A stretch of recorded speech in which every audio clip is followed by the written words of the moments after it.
Bonne année à tous, chers compatriotes. J'espère que vous allez bien. Bon, je suis venu donner mon point de vue sur la sortie du porte-parole de la présidence en France, qui séjourne en France, qui est porteur certainement d'un message, et qui est à la surprise de beaucoup d'Africains et de Gabonais particulièrement, qui a fait une sortie sur CNews. Il faudrait quand même que l'on s'exprime, que l'on donne un point de vue citoyen sur cette sortie. Mais avant de jeter mes arguments au dossier, sur ce dossier-là, je voudrais, en préambule, en introduction de cet échange que nous allons avoir, m'adresser à certains citoyens gabonais, certains frères, qui disent ici et là des choses qui me font rire. Et je le dis sans manquer de respect à qui que ce soit. Depuis que je suis arrivé en France, les gens, certains disent maintenant que, oh, Messire, comme il est en France, il se met à parler. Messire parle parce qu'il est en France. C'est ce que j'entends. Vous savez, ma page Facebook n'est pas bloquée, elle est ouverte. Je vous invite sur ma page Facebook, je vous invite sur mon compte TikTok. Allez-y sur mon TikTok, allez-y sur ma page Facebook.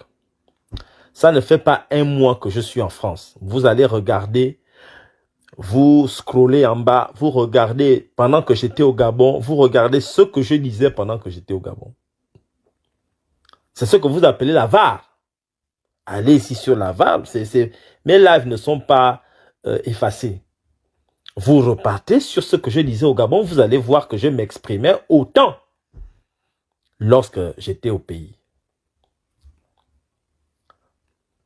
J'ai même récemment posté une de mes causeries.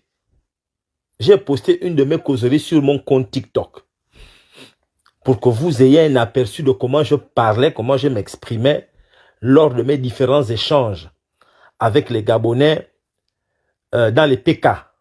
Là, parce que la petite vidéo, l'extrait de vidéo que j'ai posté sur mon compte TikTok, c'était un échange dans les PK, après Mélène, au fond là-bas, en allant vers Bizango Bibere là-bas. J'avais fait une causerie là-bas et j'avais eu un échange avec certains. Vous allez sur mon compte. Je ne parle pas parce que je suis ici, c'est seulement que comme les Gabonais ont appris que je suis ici, beaucoup sont revenus et voient que je parle, et ceux qui ne me suivaient plus ne savaient pas que quand j'étais au Gabon, je parlais. Je parle autant. Je n'ai pas arrêté de parler. Je n'ai jamais cessé de m'interroger et de participer, donner mon humble contribution sur les affaires de mon pays. Je n'ai jamais arrêté. C'est vous qui avez arrêté de me suivre. Mais heureusement, les vidéos sont là. Ce n'est pas effacé. Ça, c'est un. La seconde chose que je voudrais dire ici, c'est que, vous savez, moi, je ne fais pas les vidéos pour les likes ou bien le buzz.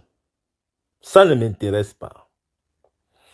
Je prends ma caméra lorsque j'estime que le pouvoir a posé un acte de mon point de vue qui suscite une intervention de ma part. C'est à ce moment-là que je prends mon téléphone, ma caméra pour m'exprimer. Je ne fais pas les vidéos pour les likes, pour les vues, pour le buzz, ou bien pour manquer de respect à qui que ce soit. Ma yara yara, comme on dit chez moi enfant, ma yara yara na. Certains détracteurs turiféraires du pouvoir, lors de mes dernières sorties, sont venus me répondre comme si je m'adressais à eux. Je ne comprends pas en fait.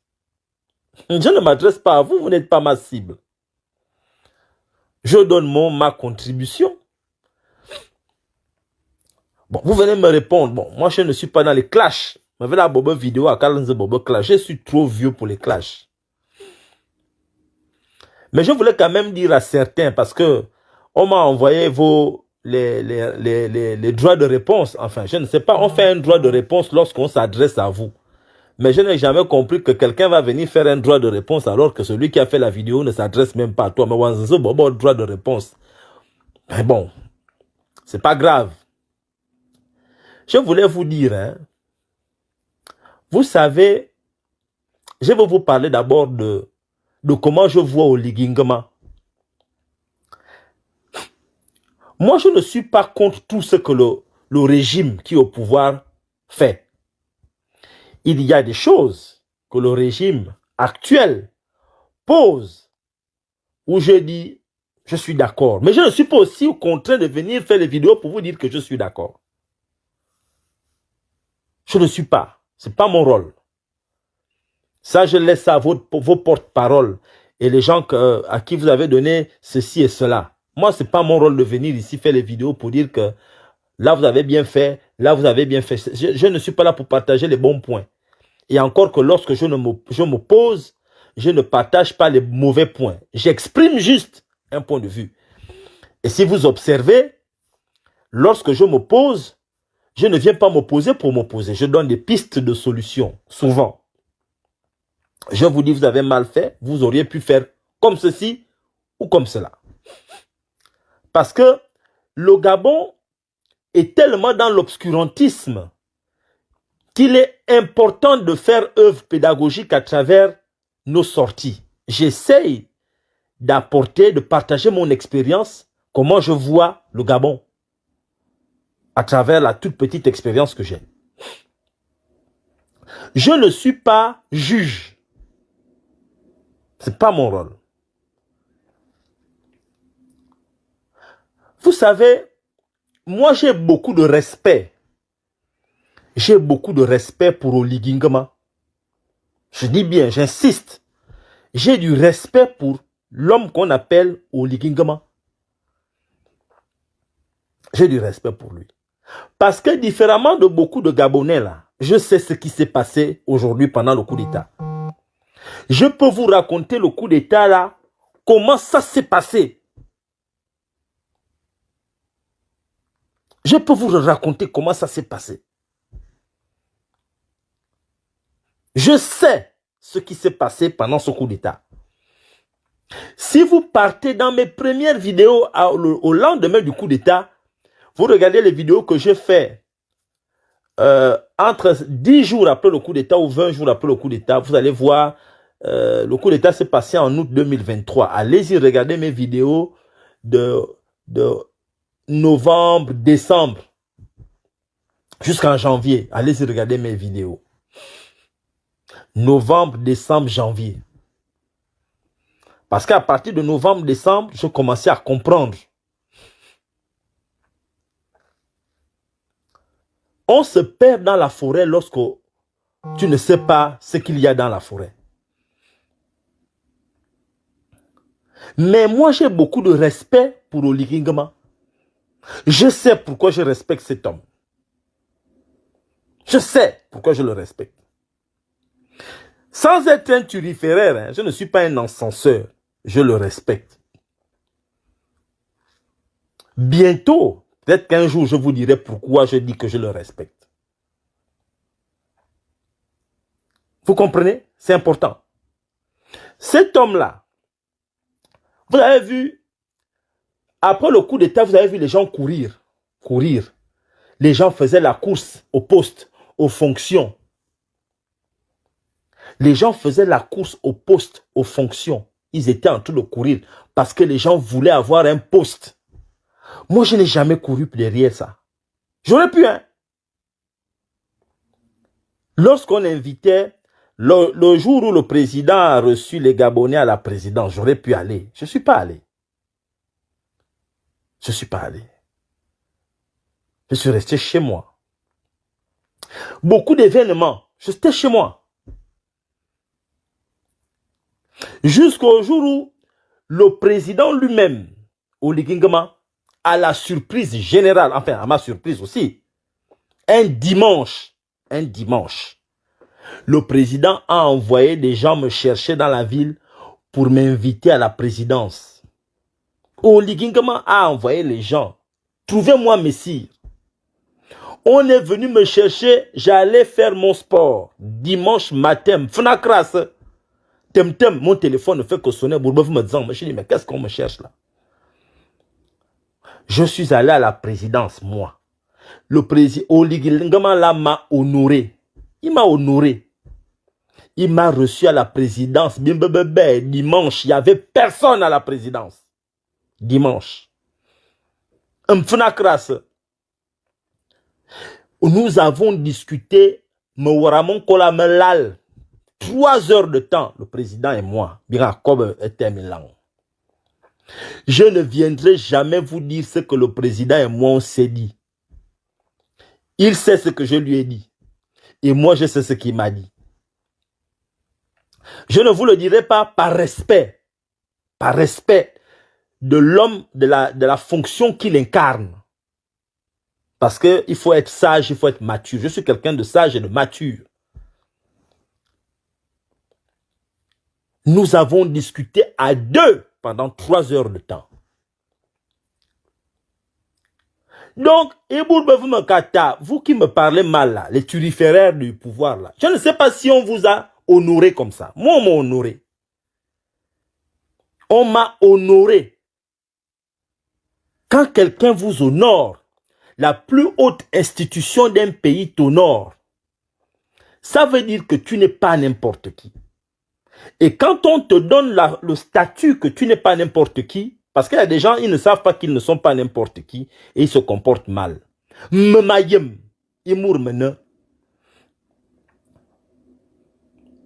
Parce que ce n'est pas tout le monde qu'on appelle à la présidence dimanche.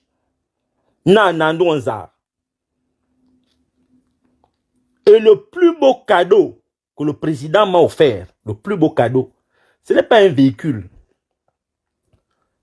Oligui a enlevé sa paire de chaussures. Il m'a donné, il m'a dit, Nandon, voilà ma paire de chaussures. Je ne vais jamais oublier ça. Il portait une jolie paire de chaussures. J'ai dit, monsieur le président, il m'a dit, mais si tu veux, il a enlevé ses chaussures qu'il portait. Écoutez bien, Oligui Nguema, il a enlevé ses chaussures. Il m'a donné les chaussures qu'il portait. Il a dit, Nandon, tiens, prends. C'est un geste fort quand quelqu'un te donne ses chaussures. Non, tiens, la chaussure qu'il a achetée pour lui, hein, il te dit, prends. Et cette chaussure-là, je la porte parce qu'on a la même pointure. Je la porte avec fierté. Donc, j'ai un respect pour cet homme-là. Et on a discuté à bâton rompu parce que le président, il parle, vraiment quand tu le rencontres, il parle comme si vous étiez des potes. On a parlé comme ça. Donc, même si je conteste les choses qui se passent là-bas, j'aurai toujours un respect pour cet homme. Parce qu'il m'a honoré. Nous avons discuté. Il a été très honnête. Tout ce qu'il m'avait dit qu'il allait faire ce jour-là, c'est ce qu'il est en train de faire là. Que je sois d'accord, que je ne sois pas d'accord, que j'ai été d'accord ce jour-là ou que je n'ai pas été d'accord ce jour-là. C'est ce qu'il est en train de faire.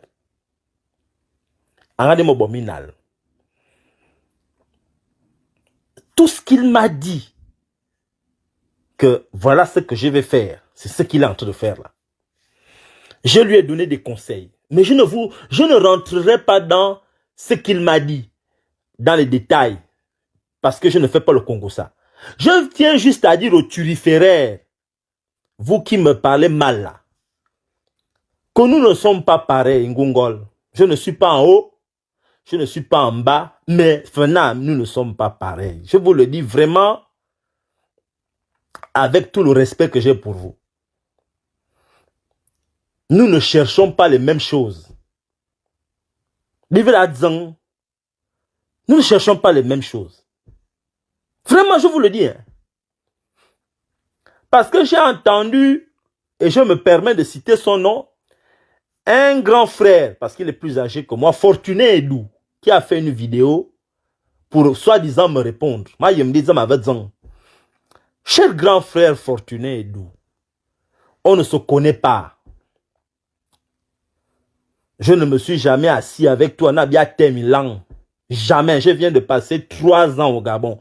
Tu sais où je suis. Moramayemi Faune. Tu ne m'as jamais appelé que Messire, viens on discute. Moi aussi, je n'étais jamais appelé qu'à Fortuné Edou. Zarbi, yana bien que non. Et l'arme yor. Je n'étais jamais appelé. Tu ne m'as jamais appelé. Mourassa avait tabi Voumia. Bon, tu viens me répondre, soi-disant, et non seulement tu es complètement à côté de la plaque de ce que j'ai dit, tu n'as même pas un peu compris ce que j'ai dit en fait. Et c'est dommage. Parce que les fans disent, ils disent que,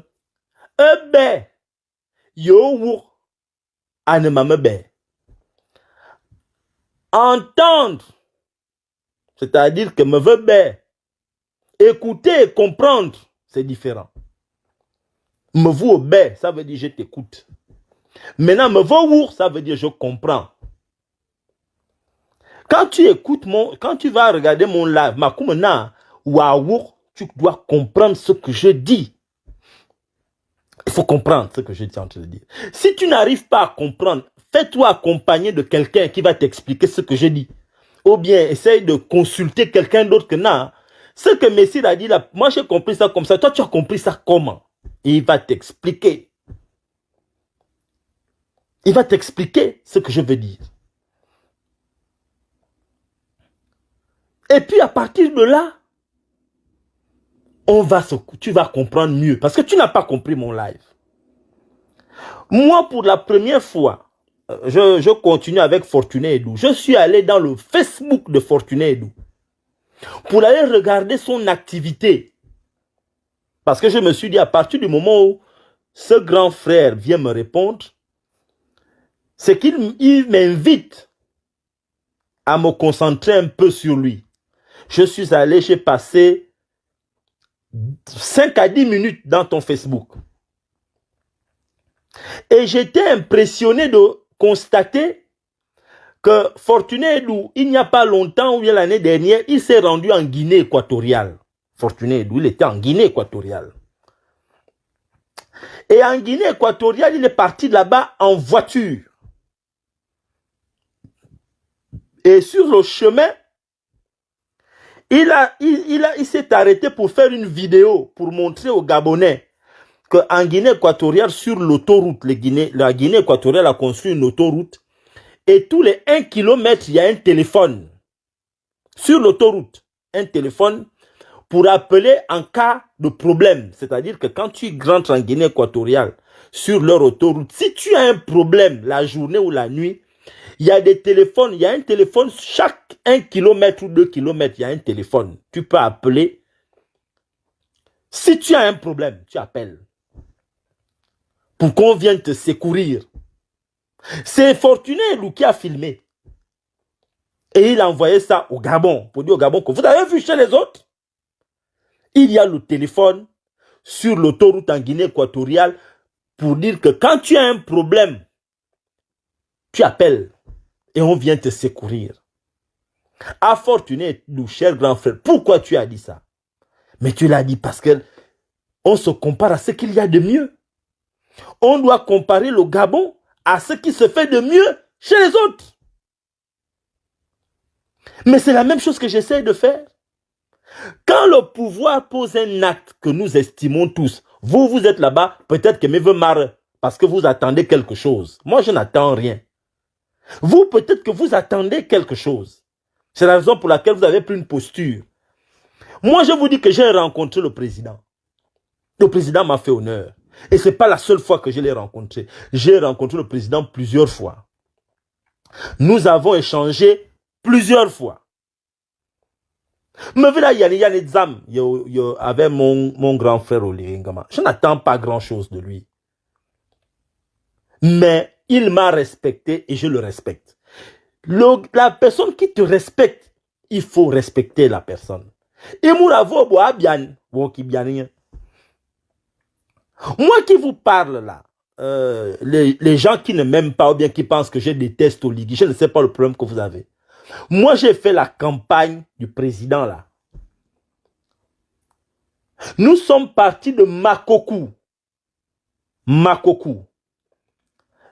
Le matin vers 10h, 11h, 12h comme ça. On a quitté Makokou. Mon chauffeur était au volant.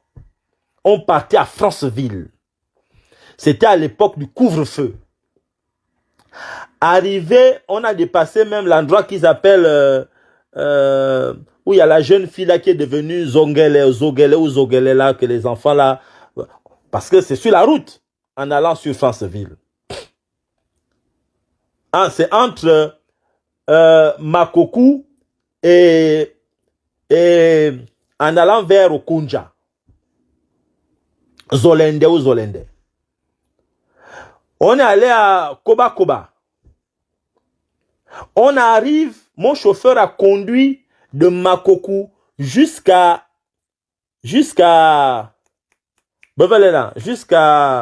Okunja, le chauffeur. Et il somnolait, il était fatigué. C'est comme ça que moi je prends le volant.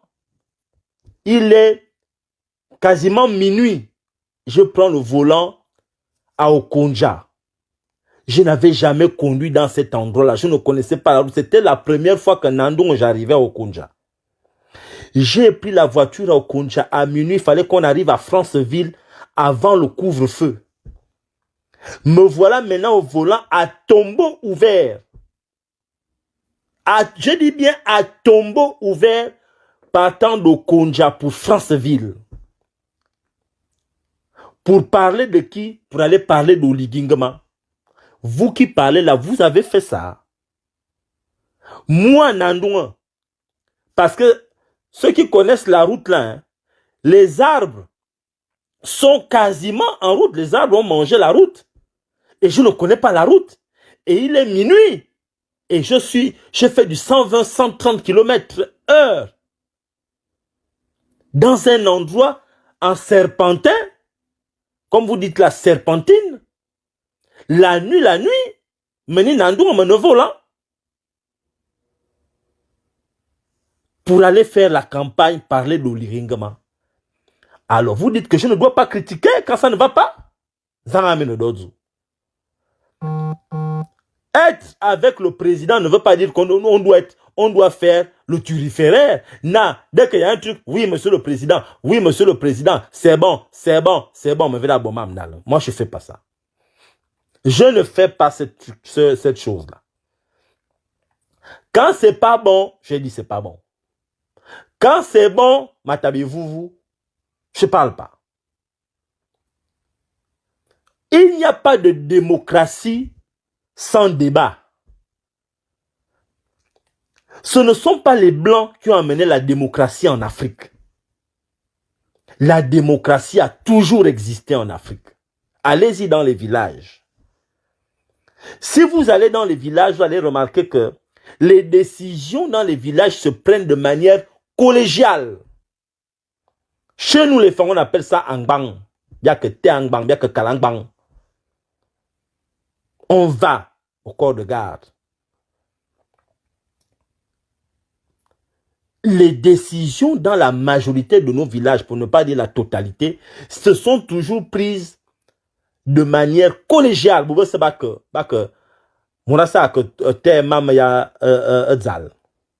c'est pas quelqu'un qui décide pour tout le monde. Mais il n'y a pas de démocratie sans collégialité. Il n'y a pas de démocratie sans prise de décision collégiale. Ça n'existe pas. Et ce ne sont pas les Blancs qui ont amené ça chez nous. On avait ça chez nous, bien.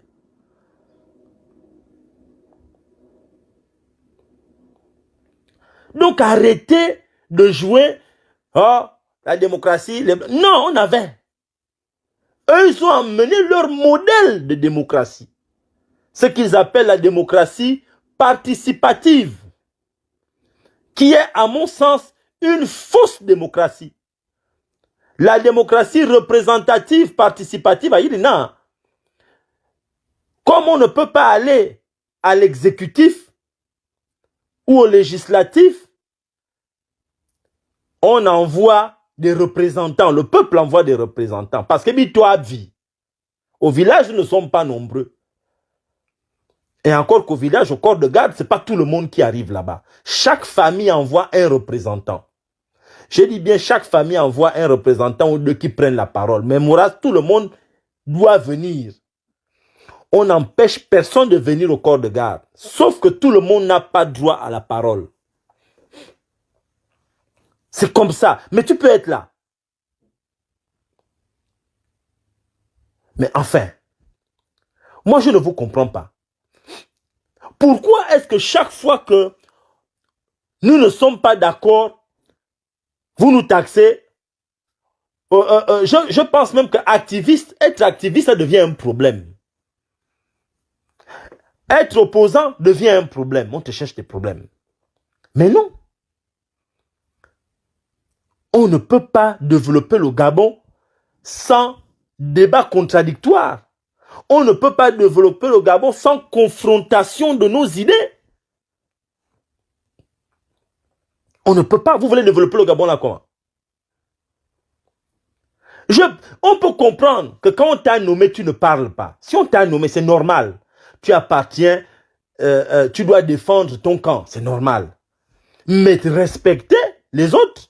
Pourquoi les autres, vous leur posez des questions qui n'ont pas de sens? Oh, tu parles parce qu'on ne t'a pas nommé. Mais tout le monde ne cherche pas les nominations. Qui vous a dit que Boubé Sebe veut une bonne nomination? Si on te nomme, c'est bien. Si on ne te nomme pas, la vie continue. Est-ce que ça veut dire que tout le monde cherche les nominations? Pourquoi vous vous obstinez sur cette affaire de nomination? Seigneur Jésus, depuis que je suis au Gabon, je parle. Nandou, je parle tous les jours. Quand c'est pas bon, je dis que c'est pas bon. Quand c'est bon, je ne parle même pas. Arrêtez de chercher les problèmes aux gens. Je sais qu'au Gabon, vous n'avez pas trop le choix. Mourassa avait zang Bobidzi. Mourassa avait zang Menzim. Mourassa avait zang Ndendang. Je peux comprendre les difficultés, je les connais. Je connais le Gabon par cœur. Pas Libreville, pas Port-Gentil. Aujourd'hui, là, l'homme là, Nandon qui vous parle, je connais tout le Gabon par cœur. Il n'y a pas une province où je n'ai pas mis les pieds. Ces dernières années-là, j'ai fait le tour du Gabon. Je peux te parler des problèmes de... Oh, mon Dieu Seigneur, je ne connais pas où. J'ai une parfaite connaissance du Gabon. J'ai une parfaite connaissance de ce qui s'est passé pendant le coup d'État. Je peux vous raconter comment ça s'est passé, qui a fait quoi, comment c'est... Je connais ce qui s'est passé là. Mayem. Je n'en parle pas parce que on ne parle pas de tout. C'est pourquoi je ne fais pas de live pour parler de ça, parce qu'on ne parle pas de tout. Il y a des informations sensibles que tu ne dois pas venir dire sur la place publique quand tu es quelqu'un de sage. Parce que je ne cherche pas le buzz. Donc, Mayemi me veut l'ourunti. Et je sais que beaucoup aussi savent. Mais il y a des choses où j'estime que, ah les gars, parce que chez nous en Afrique, on dit que aucun être humain ne naît homme. Vous n'allez jamais voir quelqu'un qu'on vient d'accoucher, commence à marcher, commence à aller puiser de l'eau, il va travailler. Non, on devient un homme. Entre la naissance, entre le jour où tu viens sur terre et le jour où tu as maintenant le statut de homme, il y a l'éducation, on t'éduque. Il y a un parcours que tu dois faire. Tu dois faire un parcours. Ce parcours s'appelle éducation. On doit t'éduquer pour devenir un homme. Et c'est la même chose pour une nation. Le Gabon est une nation. Et cette nation doit faire son parcours pour devenir, avoir le statut de grande nation. Mais il faut former le peuple. Il faut éduquer le peuple. Et c'est pourquoi j'ai décidé de faire le live de ce soir pour parler de l'arrivée du fait pour le Gabon, le gouvernement de passer son temps à envoyer des représentants en France pour venir raconter les problèmes du Gabon. C'est vous qui passez le temps à dire que pourquoi on vient parler de nos problèmes sur la place publique. Mais mes frères, vous aussi, vous qui êtes au Gabon, peut-être que vous ne connaissez pas CNews. Là où le porte-parole du Gabon est parti parler du Gabon là. Allez-y sur ChatGPT. Allez-y partout, vous parlez, vous tapez CNews. CNews est une chaîne qui n'aime pas les Noirs, qui n'aime pas les immigrés. C'est reconnu comme ça. C'est un peu comme aux États-Unis, Fox News. CNews, en France, c'est une chaîne d'extrême droite. C'est une chaîne qui n'aime pas les Noirs.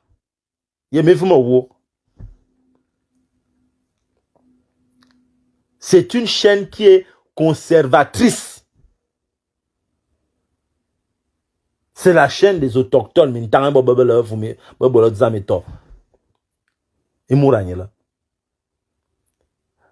Alors, le gouvernement gabonais vous a envoyé un éclaireur, quelqu'un qui va sur Fox, CNews, à Tarzan. Mais entourez-vous des gens qui sont sur place pour vous expliquer que, quand tu pars dans un village que tu ne connais pas, mais tu ne rentres pas dans les cuisines n'importe comment parce qu'on t'invite, parce que tu as faim. Quand tu arrives dans un village par principe, le village que tu ne connais pas, tu ne peux pas te permettre de rentrer dans n'importe quelle cuisine. Parce que tu as faim. Quand tu rentres quelque part, tu dois demander aux gens du village que je peux rentrer où et je ne peux pas rentrer où. Nous vivons ici, nous sommes Gabonais et nous sommes Africains.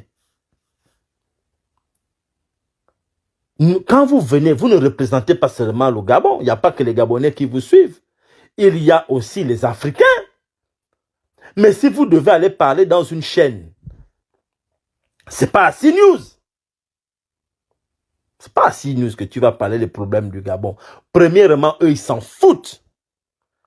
C'est pas leur ligne éditoriale. Les gens qui sont abonnés à CNews, qui regardent CNews matin, midi et soir, ne veulent pas te voir là. Tu n'es pas la bienvenue là. Les gens qui, je répète, les gens qui sont abonnés à CNews, les gens qui regardent CNews, ils ne veulent pas te voir à cet endroit-là. Ils se posent la question que qu'est-ce que tu fais là? Si tu veux faire passer un message à nos partenaires, aux gens que tu estimes qu'ils vont venir investir au Gabon, ce n'est pas à CNews que tu vas les trouver. Eux-mêmes, les opérateurs économiques qui sont ici, les Mintanga, quand ils vont te voir à CNews, ils vont te dire que mais lui là, il ne connaît pas. Qu'est-ce qu'il fait même là-bas?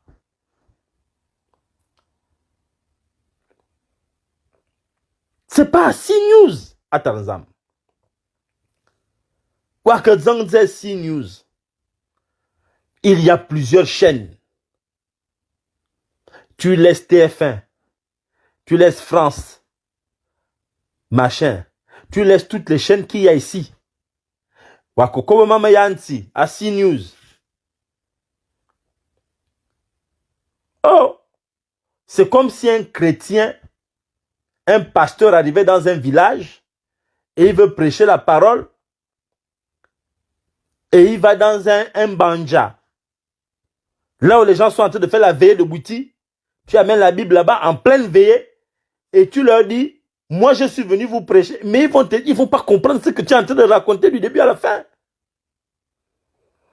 Ils sont en pleine veille, ils ont le kaolé, ils ont les sanza, ils ont porté de... Bon, voilà, écoutez, Jésus, ils vont rien comprendre. C'est pas là-bas. Même si tu veux faire bouger les lignes, on ne fait pas ça de manière brutale comme ça. Les Français sont en ce moment occupés. Ils sont en période post-électorale. Non, en période préélectorale. Je pense, c'est moi qu'on dit. On dit ils sont en période préélectorale. Ils préparent là les élections, les plus grandes élections du pays, c'est dans peu de temps. En 2027, la France va procéder à l'élection présidentielle. Ils n'ont pas le temps de ce qui se passe en Afrique. Ce n'est pas leur problème. Ils ont d'abord les problèmes avec le Delta. En ce moment, il y a le problème du carburant en France. Le carburant est élevé. Voilà les problèmes que les Français ont en ce moment. Le problème du carburant. Avec le Dortmund ou Dormuz, comme ils appellent ça. Avec le problème de l'Ukraine. Voilà les problèmes des militants. Les militants ne cherchent pas à comprendre bien Gabon. Ils ne sont pas dedans. Je ne sais pas. Choisissez même le moment où vous venez ici.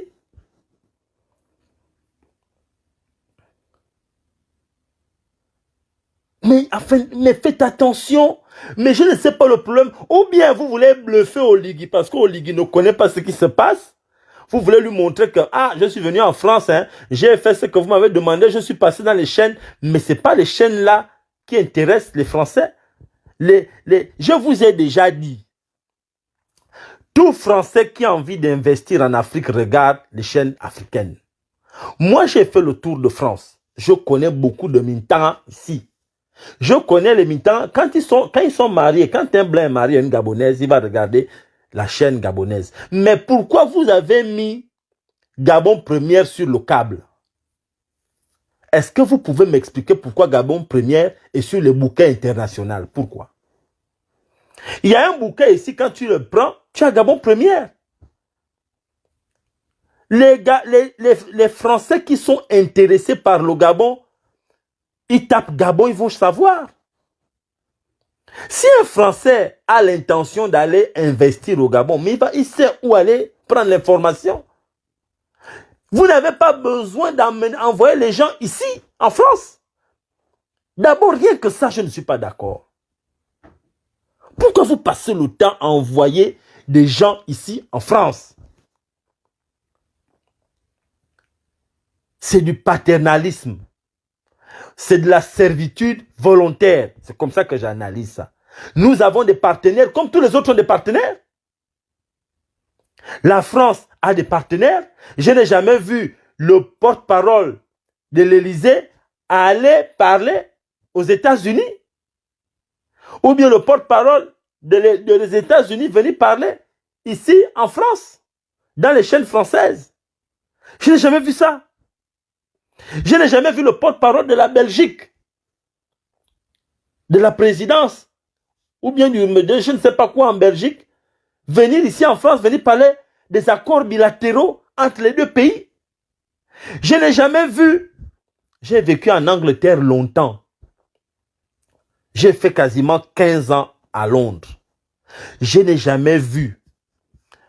La France, l'Angleterre a colonisé le Nigeria. Je n'ai jamais vu le porte-parole du Nigeria, de la présidence au Nigeria, venir parler en Angleterre concernant les accords bilatéraux. Minal,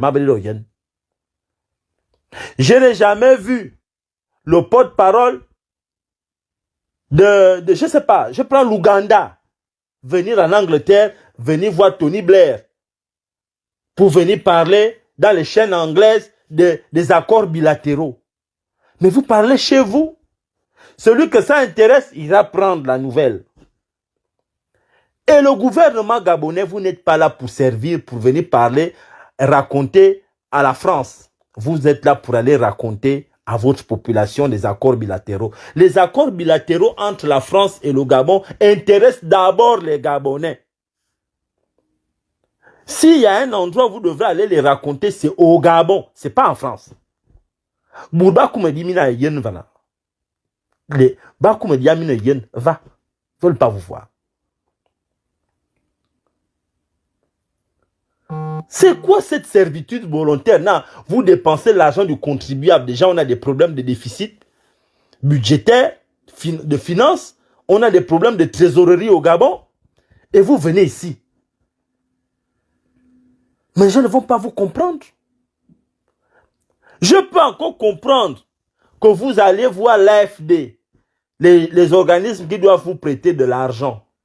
Vous pouvez aller les rencontrer en cachette, bien que tellement bifura, monsieur, dans la nuit avec eux.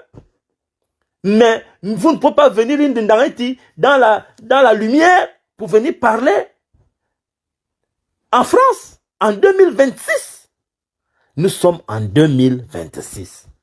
Nawakurozal, tu quittes le pays pour venir ici en France, pour venir raconter des accords bilatéraux que nous avons décidé avec Macron que nous allons nous voir tous les 2 mois, tous les 3 mois pour faire le point. Mais vous faites le point, vous êtes une entreprise.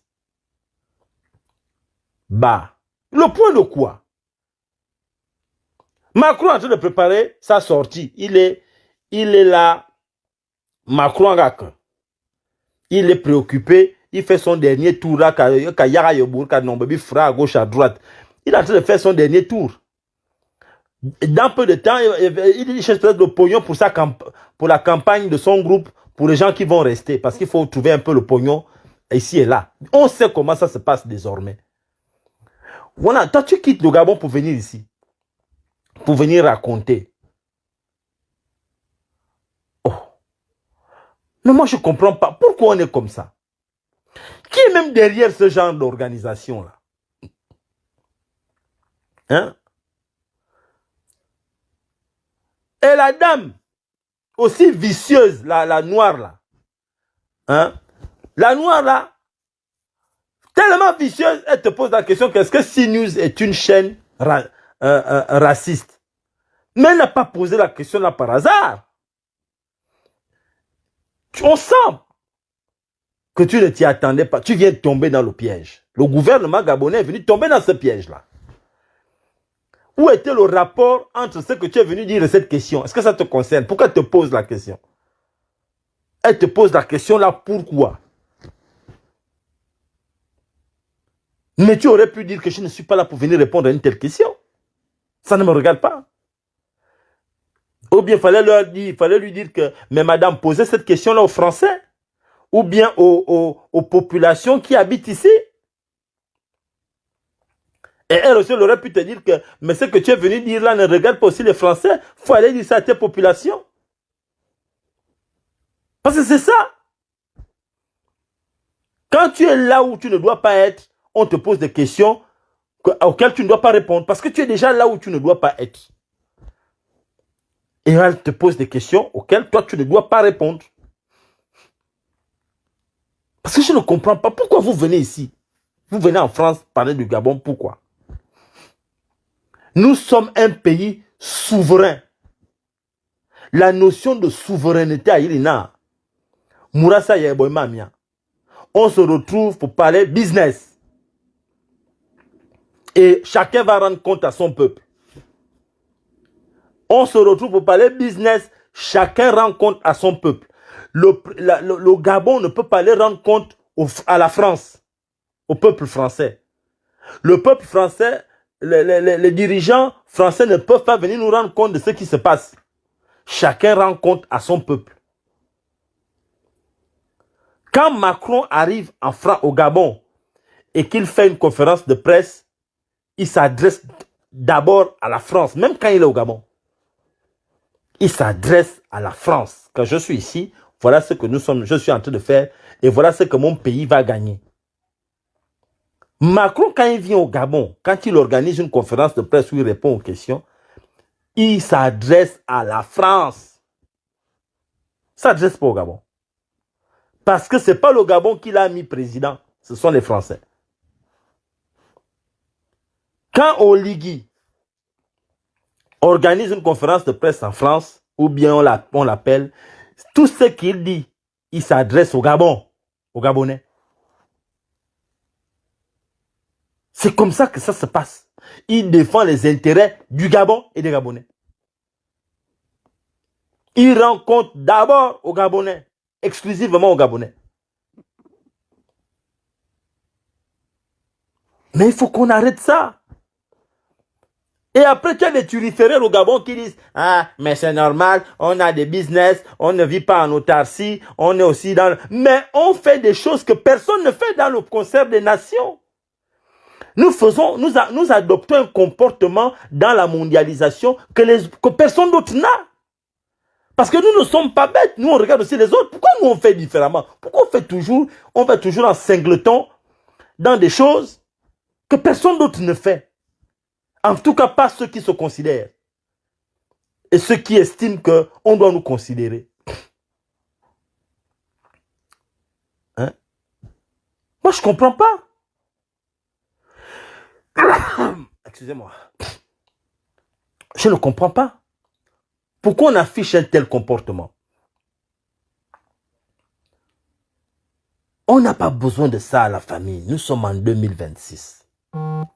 Nous devons changer de paradigme. Nous devons changer d'état d'esprit, de mindset. Nous devons évoluer désormais. Vous avez vu le président du Ghana? Le président de Ghana, même quand tu le vois à côté de Macron, tu sens qu'il se donne de la posture. Quand j'ai vu le président du Ghana venir à l'Élysée, j'étais fier, président ghanéen. Il se donne de la valeur. Il n'est pas là pour blaguer. Il n'est pas là pour blaguer avec quelqu'un. Il est là parce que il estime qu'il représente un pays qu'il faut respecter. Mais donnons-nous de la valeur. Différemment des autres présidents, Oligui a été élu par les Gabonais. Qu'on l'aime ou qu'on ne l'aime pas, il a été élu par les Gabonais. Tout le monde a reconnu que oui, il a gagné les élections. C'est la première fois dans l'histoire du Gabon que je vois un président fièrement marcher la tête haute. L'élection présidentielle s'est passée. Bon, les élections législatives, il y a eu la triche.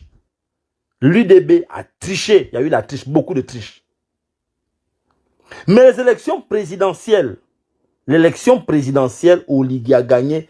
Il n'y a pas quelqu'un qui peut venir parler fort. Il a gagné sérieusement. Les Gabonais ont voté. Il n'y a pas quelqu'un. Tous ceux qui étaient candidats ont reconnu que oui, c'est lui qui a gagné. Même si certains ont reconnu que le score qu'ils ont eu là, ce n'est pas le score qu'ils auraient dû avoir. Il y a eu un peu de tricherie. Mais personne ne conteste sa victoire. C'est Oligui qui a gagné les élections. Mais à partir du moment où tu as la légalité et la légitimité pour une fois au Gabon, mais pourquoi tu vas te rabaisser à aller faire des choses comme ça?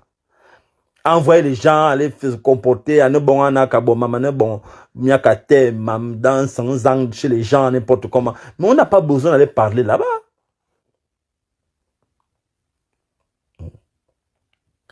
On doit parler chez nous au village. Le porte-parole, les conférences de presse qu'il organise au Gabon. Les gens regardent ça, non? Pourquoi il part à l'étranger? Maintenant, si tu veux voyager, tu tiens temps à voyager. Mais va faire les conférences de presse à Makokou ou bien à Fougamou.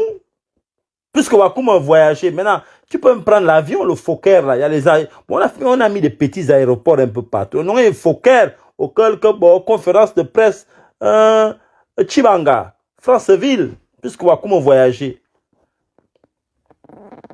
Hein? Tu vas faire les conférences de presse à l'intérieur du pays, si c'est le voyage. Mais pas venir faire les conférences de presse ici et partir parler à CNews. Bio. Nous qui sommes un peu évolués, qui vivons dans la mondialisation, dans le concert des nations, nous n'allons pas accepter ça. Nous considérons cette sortie-là comme étant une petite humiliation. Nous ne pouvons pas tolérer ça.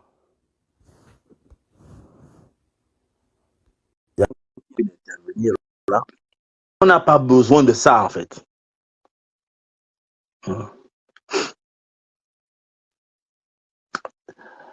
Donc, il faut que vraiment qu'on fasse, il faut que l'on fasse, on fasse la différence. Parce que ce comportement-là, quand même, nous sommes quand même en 2026. Évoluons. Oui, bonjour. Bonsoir. Oui, bonsoir. Vous avez demandé à intervenir? Ah, bonsoir. J'appuie un peu partout pour savoir, oui, parce que je voulais abonder dans ton sens, en fait, Messire, et merci que tu aies porté ce sujet-là qui, depuis 2 jours, me travaille autant que beaucoup de compatriotes, hein, c'est-à-dire que j'ai halluciné, je n'en revenais pas de voir le porte-parole de la République gabonaise sur CNews, une chaîne de télévision qui nous méprise, qui nous piétine, qui nous dévalorise, une chaîne sur laquelle je n'en reviens toujours pas et j'ai l'impression que j'ai rêvé en fait. Une chaîne sur laquelle aucun nom étranger, aucun nom africain n'est prononcé comme il s'écrit. À croire que c'est fait exprès. C'est-à-dire, c'est la chaîne la plus raciste de France. La chaîne que tous ceux qui nous ressemblent souhaitent qu'elle soit supprimée des éditions. Et c'est sur cette chaîne-là, ils ont zappé BFM, ils ont zappé TF1 et France 2, France 3 et j'en passe pour se retrouver sur CNews, la chaîne de Bolloré qui pille notre continent jusqu'à l'os. Et c'est sur cette chaîne-là qu'Oligui Nguema a choisi. En fait, il a prouvé aux yeux du monde que nous sommes des nègres de maison. J'ai vu une photo passer et voir notre frère, même si je suis pas du même bord politique que lui, c'est notre petit frère après tout. Mais le voir en photo avec Jacobelli, le mec qui méprise tout ce qui porte la mélanine noire, tout ce qui nous piétine ici. Et j'aurais même pensé qu'il viendrait parler de la situation des Africains en France. Est-ce que Théophane Zabi Yogé sait quel est notre quotidien ici en France depuis que le Front National a le vent en poupe? Est-ce qu'il sait combien de Gabonais, combien d'Africains se retrouvent aujourd'hui en situation irrégulière, bien qu'ils aient eu des situations stables des années avant? Est-ce qu'il sait ce qu'on endure depuis que le Front National a le vent en poupe et depuis que le Bolloré plébiscite le racisme à ne plus en pouvoir? Il vient parler de partenariat. N'est-ce pas, lorsque leur Oligui Nguema a pris le pouvoir, ils ont organisé un grand forum ici à Paris à coût de millions de francs CFA dont les Gabonais ont besoin pour faire venir les investisseurs au Gabon. Ce forum-là a recueilli combien d'investisseurs? Depuis qu'ils ont fait ce forum-là, ils ont accueilli combien d'investisseurs étrangers au Gabon? Je n'en ai pas eu l'information. Lui de venir parler de la situation des étudiants qui se retrouvent aujourd'hui sans titre de séjour parce il y en a qui ont prévu faire leur année scolaire, leur année universitaire en contrat pro, mais ils n'ont pas eu de contrat de professionnalisation parce que les titres de séjour ont expiré et qu'ils n'ont jamais eu l'opportunité de les renouveler. Est-ce que le gouvernement gabonais en parle? Il vient parler d'investisseurs. Quel investisseur malade va investir dans un pays où la justice est au maître du pouvoir politique en place? Il faut être fou, il faut être malade d'aller investir ces millions. C'est comme donner du beurre au cochon, aller investir au Gabon. Mais mais attends d'abord, même pour aller border dans ton sens. Comment vous allez appeler des investisseurs dans un pays où le régime actuel est passé à la télé dernièrement? Ils ont décidé que tout ce qui... On va supprimer la dette, c'est-à-dire que tous ceux à qui l'État doit de l'argent depuis 2023, tout ce qui est donc les dettes qui ont été cumulées en 2021, 2022, 2020, 2019, ils ont annulé. Ça veut dire que si tu avais investi au Gabon, tu étais opérateur économique, tu avais investi au Gabon, ta dette est annulée. Comme ça, là, vous décidez.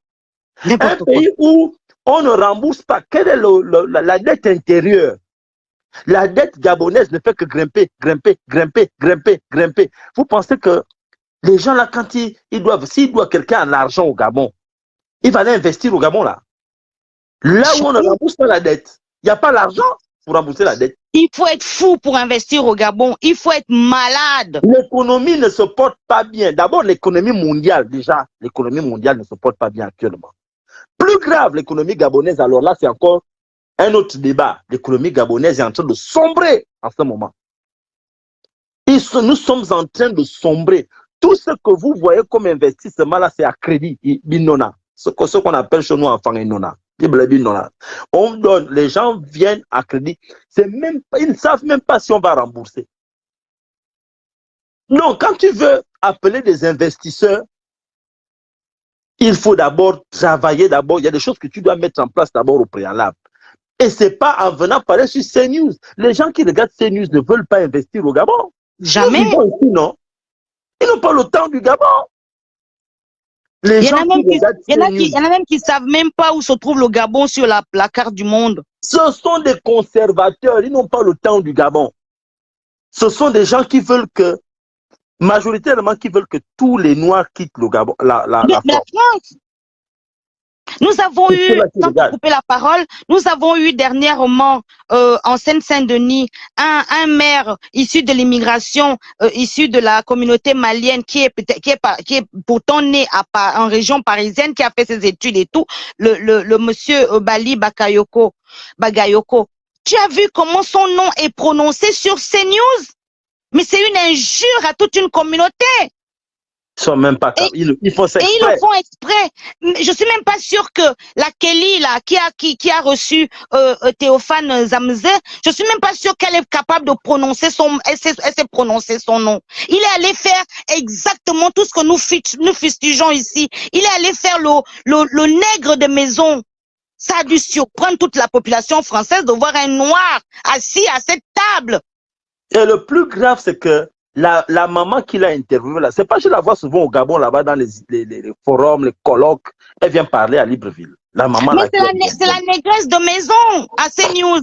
Tout le monde en parle. Elle a oublié qui elle est, celle-là. Je pense que franchement, c'est un peu décevant. Quand je vois les choses là, c'est... Et ne parlons même plus de leur petite Samba. Mais j'ai essayé d'écouter ce qu'elle dit, je tends l'oreille, je sais que je ne suis pas une experte en communication, mais je comprends quand même bien français. Aucune phrase n'est construite, aucune phrase n'est cohérente, elle fait un fagotage de mots, mais qui n'ont aucun sens. Comment on peut présenter aux yeux du monde un pays d'intellectuels, de personnes instruites? Comment on peut envoyer une personne comme ça qui ne sait même pas ce qu'elle raconte? Elle sait même pas ce qu'elle raconte. J'ai déjà dit aux gens que gorger ne veut pas dire que ce que tu dis a du sens. Elle ne dit rien. Aucune phrase n'a de sens. C'est pas parce que quelqu'un gorge que ce qu'il dit est vrai. Ce n'est pas parce que quelqu'un gorge par lui. Non, mais on va essayer de faire comme ça, machin, que ce que tu dis là, c'est sérieux. Les gens ne comprennent pas. Je ne sais pas pourquoi nous sommes toujours en train de venir ridiculiser à l'international. Et les Gabonais qui sont là-bas ne comprennent pas quand on leur dit que oh, ce sont les Gabonais, la diaspora qui vend, comment il dit ça même là. La diaspora gabonaise est en train de vendre une mauvaise image, exposer le Gabon en mal, machin. Mais enfin, vous pensez que ça c'est normal, ce qui se passe là? Nos frères africains, qu'est-ce qu'ils pensent de nous quand ils voient le porte-parole de la présidence venir parler à CNews? Une chaîne qui a été condamnée en France une vingtaine de fois. Moult fois. Une vingtaine de fois pour propos racial, pour racisme. Enfin, ils ont été condamnés. Les chroniqueurs de cette chaîne condamnés par l'ARCOM. Et les procès sont encore en cours. Vous croyez que Edwin Plenel, par exemple, serait invité sur CNews et il irait? Jamais. Jamais de la vie. J'ai honte pour le Gabon. J'ai honte. Et quand même, on dit, et tout ça là, on ne doit pas parler. On doit rester sans parler. On ne doit rien dire. que le gouvernement Oligingema nous montre quel investisseur étranger s'est installé au Gabon depuis son forum qui a coûté des milliards aux contribuables gabonais pendant que les Gabonais meurent de morsures de serpents à Chibanga sans antidote. Pas Pendant possible. que les femmes accouchent à même le sol, ils devraient aller se cacher. On nous parle des édifices, il construit, c'est un bâtisseur, il construit les routes, des routes sans signalisation, mais c'est des tombeaux à ciel ouvert. Est-ce que il peut nous faire sortir ils peuvent nous sortir une statistique qui évalue, qui compare le nombre de morts avant ces fameuses routes et aujourd'hui? Est-ce qu'il peut nous sortir les statistiques? Est-ce que le nombre de décès, le nombre de morts, d'accidentés a diminué depuis qu'il fait des routes sans signalisation? C'est-à-dire, on trace des routes à des personnes qui ne sont pas du tout sensibilisées au code autoroutier. Mais c'est dangereux de faire des routes comme ça. Ils font des routes sans trottoir. Ils savent bien que dans nos pays, d'un village de Mandende à Mandanda, pour aller d'un village à un autre, nous longeons les routes. Et nos grands-parents, nos arrière-grands-parents au village, ils longent les routes pour aller au village voisin. Ils longent les routes pour aller à la plantation. On appelle ça enfant au camp, à Fourine-au-Camp. Hein? Il n'y a pas de trottoir, il n'y a pas d'espace pour les piétons. Pour les piétons. Et aucune signalisation, il n'y a aucune sensibilisation. Et ce qu'ils ont même oublié, c'est que c'est bien beau d'investir sur les routes, mais il faut que ces routes-là rentabilisent. Elles rentabilisent comment? Moi, ce que j'aurais proposé, c'est qu'ils créent un fichier national de tous les permis de conduire. Ceux qui ont le permis depuis plus de 10-15 ans, ils reviennent se former au nouveau code de la route, au nouveau code de la route et aux signalisations.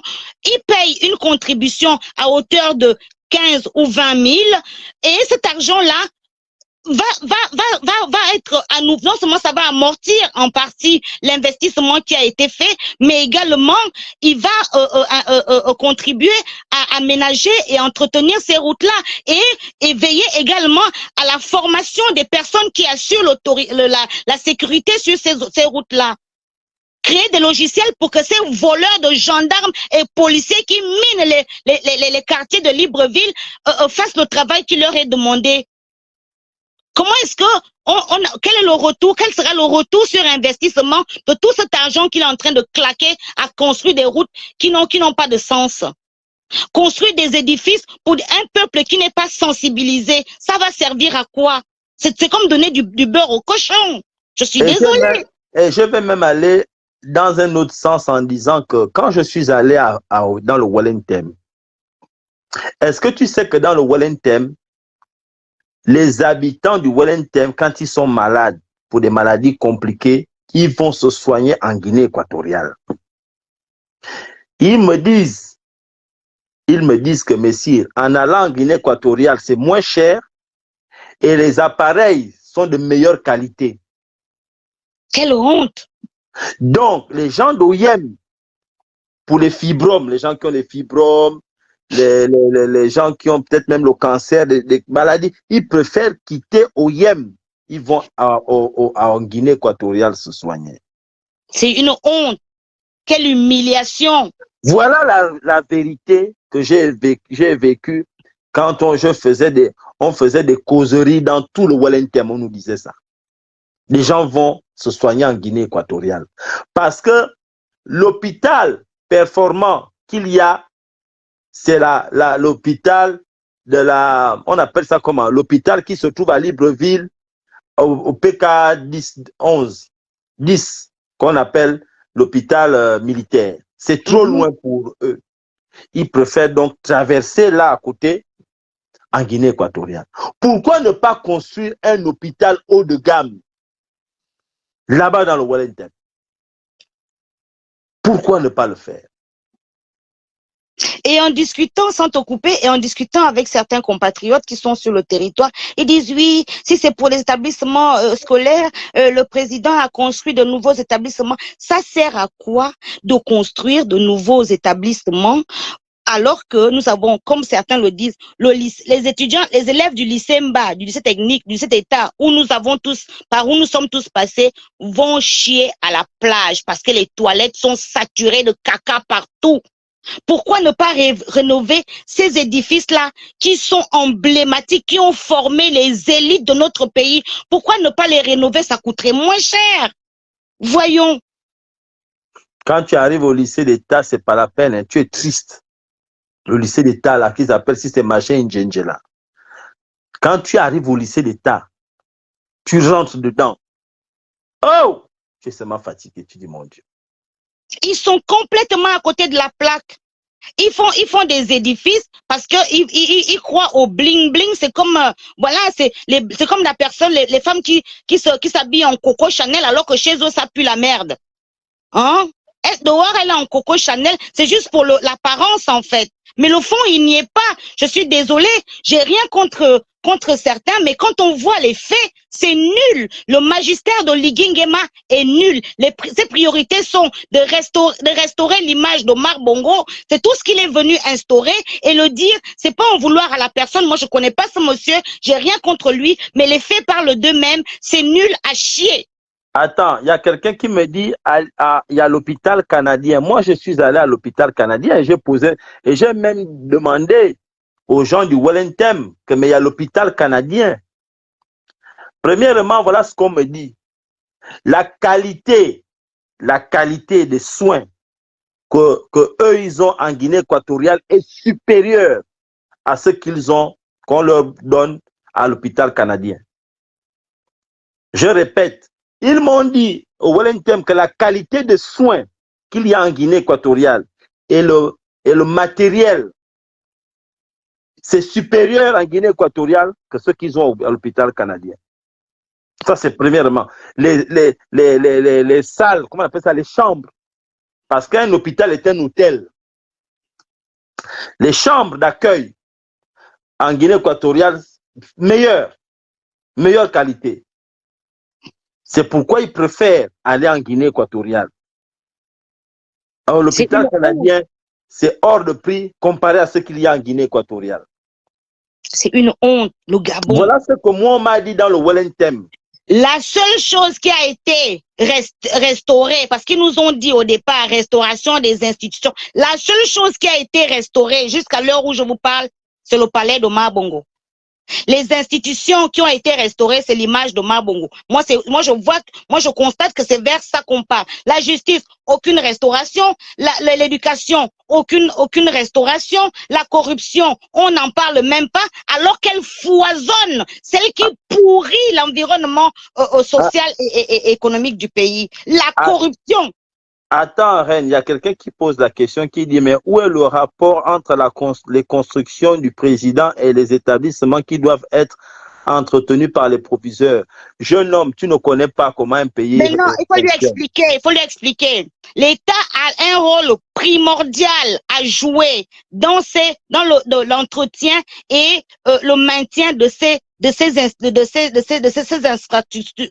infrastructures-là. Le lycée national Léomba, c'est un lycée, moi-même je suis passé par là, c'est un lycée, c'est-à-dire qu'il fait partie de la mémoire du Gabon. Même si on construit de nouveaux établissements, le lycée Léomba doit être en priorité. Le lycée d'État, le lycée Joe Dabani, ceux qui nous ont bercés, qui nous ont formés. Savoir que les élèves du lycée d'État, du CMBA, vont chier à la plage, me met hors de moi. Qu'il n'y ait pas d'infirmerie dans les établissements, ça me met hors de moi. Que les professeurs ne soient pas rémunérés, ça me met hors de moi. Quelles sont les priorités d'Oligui? Nous, on pensait que ça serait l'éducation, la santé. Je ne parle même plus de l'eau et le courant. Une anecdote, là, à l'heure où je vous parle, j'ai fait partir des amis français au Gabon il y a quelques jours parce que je leur ai tellement parlé d'Albert Schweitzer. Je leur ai tellement parlé d'Albert Schweitzer. Aujourd'hui, ils étaient tous à Lambaréné. Mais avant qu'ils ne partent, j'ai mes frères, mes propres frères qui m'ont dit, Reine, ne fais surtout pas ça, c'est la honte. Parce que où ils sont logés, des pauvres blancs, ils sont en train de se laver au seau. Au seau, ils n'ont jamais appris à se laver au seau. J'ai appelé ce soir pour dire, faut faire comme ça, faut faire comme ça. S'il y a coupure, on vous a mis les bougies là-bas, vous allez demander, mais mince alors, mince, quelle honte, quelle humiliation. Et on va dire que la diaspora, ne contribue pas. Quand tu fais venir des Européens comme ça là, au Gabon, c'est pas une contribution? Et même, messieurs, je vais te faire une confidence. Lorsque ce monsieur-là a pris le pouvoir au Gabon, j'étais ce soir-là, le simple fait d'avoir entendu qu'Ali Bongo n'est plus au pouvoir, j'ai dansé toute la nuit. Je pense que certains ont vu des vidéos. Mais 2 jours après, lorsque j'ai su qui c'était, je me suis ravisée. Je me suis ressaisie. J'ai dit non, il y a un truc qui va pas. Et après, lorsque j'ai vu que c'était un homme en uniforme et constatant l'état moral de notre société, j'ai regagné, parce que je suis quelqu'un d'optimiste de nature, j'ai gagné un petit brin d'espoir en me disant, ah, c'est peut-être un militaire qu'il nous faut pour nous remettre tout ça en ordre. Il va remettre en place l'éducation civique, la citoyenneté, les valeurs de la République. Mais depuis qu'Oligui est au pouvoir, il n'y a pas un seul mot en rapport avec les valeurs de la démocratie, les valeurs de la République, la citoyenneté. Il connaît même pas ça. Que des mensonges. Monsieur Yorik Mebale, ça ne te fait pas honte d'écrire ça. Tu viens écrire que les États-Unis qui ont Times Square ont également des soucis d'hôpitaux et d'écoles. Tu veux comparer un pays qui a près de 400 millions d'habitants à un pays qui a moins de 2 millions d'habitants, qui a 2 millions d'habitants à peine, avec autant de richesses? Tu es même sérieux? Ça ne te fait pas honte? Et ça sert à quoi? Le Wellington, les habitants du Wellington vont se soigner maintenant en Guinée équatoriale. Ça te fait pas... ça sert à quoi de construire de nouvelles écoles, de nouveaux dispensaires, si les anciens sont délabrés? Si on n'a pas appris aux populations comment entretenir ces locaux-là, si on n'a pas appris aux populations comment traverser la route au passage piéton, si on n'a pas appris aux détenteurs de permis de conduire, à quelle vitesse ils doivent conduire pour limiter le taux de mortalité sur les routes. On emprisonne les gens pêle-mêle, ça tue les gens sur les routes, ça torture les gens à tour de bras, aucune justice. La justice est complètement inféodée, rien ne va. Tu vas à l'hôpital, tu as mal au ventre, l'infirmière t'engueule, personne n'est éduqué là-dedans. Qui va venir vivre là? Non, ma soeur Kerry, on ne demande pas, nous ne sommes pas en train de vouloir que on rattrape le retard de 53 ans en 3 ans. Ce qui frustre les gens aujourd'hui, c'est de savoir que le régime, on peut comprendre ça quand on a de nouveaux joueurs sur le terrain politique. Mais on a les mêmes joueurs. Parce que quand tu demandes, tu ne peux pas demander à quelqu'un d'être patient lorsque tu lui ramènes les mêmes joueurs. C'est ça la difficulté que nous avons. Le retard de 53 ans, mais on va même aller à 100 ans de retard. Parce que ce sont les mêmes joueurs qui sont encore là. Ce sont les mêmes joueurs. Regardez à la télé. Les mêmes gens qui étaient dans le système qu'on a fait tomber, ce sont les mêmes. Kerry, c'est ça, ce qui fait mal. Moi, j'ai vu pendant les élections législatives, tu as le candidat titulaire aux élections législatives. Il est de l'UDB. Son suppléant, PDG. Mais à partir de cet instant, tu ne peux pas venir dire que 3 ans, on va rattraper le retard de 53 ans en 3 ans, à partir du moment où tu as les mêmes gens. Le PDG est toujours en place. J'ai rien contre. Non, ce sont les mêmes gens. Ils sont toujours en place. Moi, j'ai rien contre. Ce sont mes compatriotes. J'ai un grand respect pour eux. Mais que les choses soient dites. Ce sont les mêmes gens. Le PDG, c'est le remake. C'est le remake, c'est le nouveau visage du PDG. Et mais regardez, vous avez eu la preuve. Reine, regarde un peu le palais des congrès. Le nom, c'est quoi? Quel est le nom qu'ils ont mis là? Le palais Omar Bongo, il est venu restituer le régime Omar Bongo. Mais il n'y a pas déjà Omar Bongo qui a fait de lui l'homme qu'il est aujourd'hui. Et il lui doit tout. Et il doit quelle est l'expression française? Il doit le célébrer et c'est ce qu'il est en train de faire. Quelle institution a été restaurée? Est-ce qu'il a même abordé les réformes institutionnelles depuis que cet homme-là et ces gens-là sont au pouvoir? Ils ont abordé même un sujet en rapport avec des réformes institutionnelles, à part la Constitution qu'il a reformatée à sa guise. Et les Gabonais ont acquiescé. Si on compte le nombre d'infrastructures qu'il y a au Gabon qui portent le nom d'Omar Bongo, mais quand même, on va aller jusqu'où? Mettez un peu un autre nom. À la limite, Hein? on appelle juste palais des congrès et puis basta, il n'y a pas On besoin pourrait de dire mettre de parler de nom. congrès, Nyonda On appelle Makita. palais des congrès comme dans tous les autres pays qui se veulent respectables. Palais des congrès, ça va à tout le monde. Mais Et pourquoi même, pas? est-ce que ce palais des congrès, à l'heure où nos parents sont délogés, se retrouvent à vivre sous des tentes, sous la pluie, sous des pluies déluviennes, est-ce que le palais de congrès était notre priorité? Le palais de congrès, c'est un accessoire face aux priorités, aux nécessités des peuples gabonais. On a besoin que nos enfants apprennent, on a besoin que nos familles puissent se soigner, on a besoin de savoir que nos routes sont sécurisées, que nos parents mangent à leur faim. Qu'est-ce qu'on en a à foutre d'un palais dans lequel il ne se passera pas grand-chose? Depuis tous les congrès qu'ils ont fait, ça a donné quoi? Franchement. Et le dire, c'est pas être contre Ligui. Moi, je le connais pas, ce monsieur. J'ai rien contre lui, mais j'ai quand même la capacité et le sens pour constater qu'il est nul à chier. Il est nul. Et s'il a besoin de faire bien, qu'il vienne me voir. Moi, je vais lui dire comment ça se passe. Il est nul. Je pense qu'on a des choses qu'on peut faire mieux. Et pour le coup, permettez-nous quand même de dire haut et fort qu'on ne sommes pas contents. Ils ne sont pas contents. Ça ne va pas.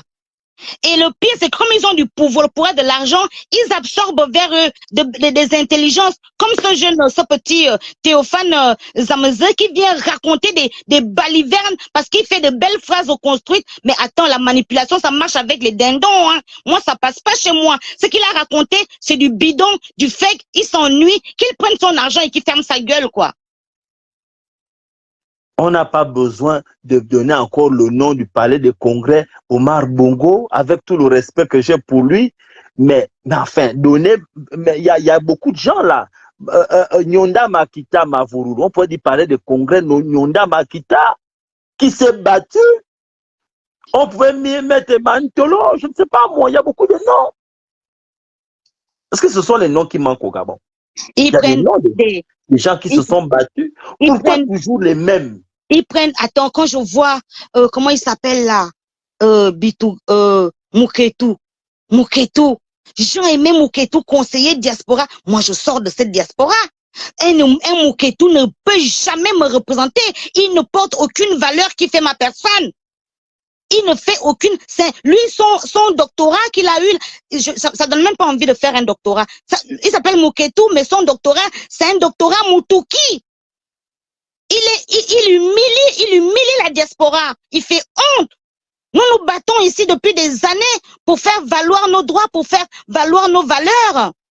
Et lui, il vient ici, il raconte, je sais pas, mais attends, qu'ils prennent leur argent, qu'ils aillent s'asseoir à la véranda d'Oligui là-bas, il lui taille les fleurs, il tonde ça, ça peut aussi le faire comme ça. Mais ils ne sont en rien du tout les représentants de la diaspora. Parce que moi, la diaspora que moi j'accompagne ici, par mon travail que je fais, je travaille pour toute l'Afrique, toute la jeunesse africaine. Je n'ai eu aucune aide d'aucun État. Je le fais avec mes propres moyens. Et quand cet Oligui-là est venu en France, parce que j'avais encore un brin d'espoir, j'ai formé des jeunes pour aller là. J'ai coaché des jeunes pour aller l'accueillir. Le jeune qui a lu le texte là, le texte que l'étudiant, quand c'était la partie étudiante, c'est moi qui ai écrit ce texte-là. Mais moi, j'étais pas présente parce que moi, je faisais pas confiance. Mais il fallait quand même que les Gabonais maintiennent leur espoir. Parce qu'il fallait quand même entretenir l'espoir. Mais on en est où aujourd'hui? À Kabobo, bling bling, au Kenya, avec Macron. Macron lui a dit comment les Gabonais, les Africains vivent ici en France en ce moment. Ils se retrouvent pour la plupart sans papier, même ceux qui travaillaient. Les Français ne nous connaissent pas. Les Français, quand je suis venue faire mes études ici, ils me demandaient où j'ai appris à parler français. Est-ce que c'est normal ça? Pour un continent qui a donné autant à la France. Et la France à l'Afrique a donné ce qu'elle avait de plus cher, ses ressources intestines, ses ressources les plus chères. Mais personne ne le sait ici. Ils vont danser au Kenya. Non mais oh, on est où là? Ah oui, il y a quelqu'un qui veut venir prendre la... Reine, je te reprends tout à l'heure. Il y a quelqu'un qui veut partir.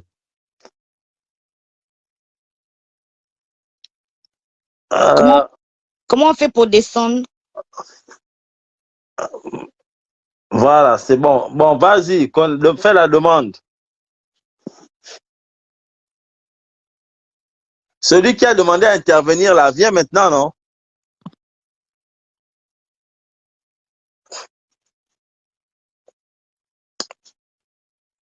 Celui qui a demandé à passer là, venez parler.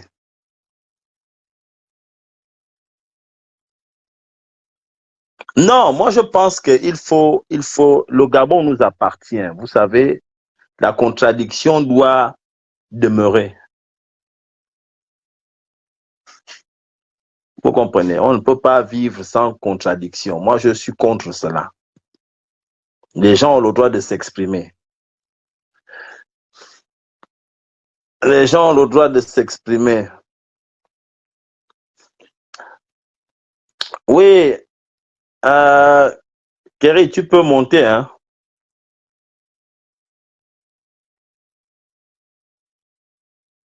Je pense que je t'ai ajouté là. Oui, allô? Allô, Maman Nangai. Oui, oui, oui, Kerry, on t'écoute. Alors, Bonsoir. moi, je viens. J'étais d'abord.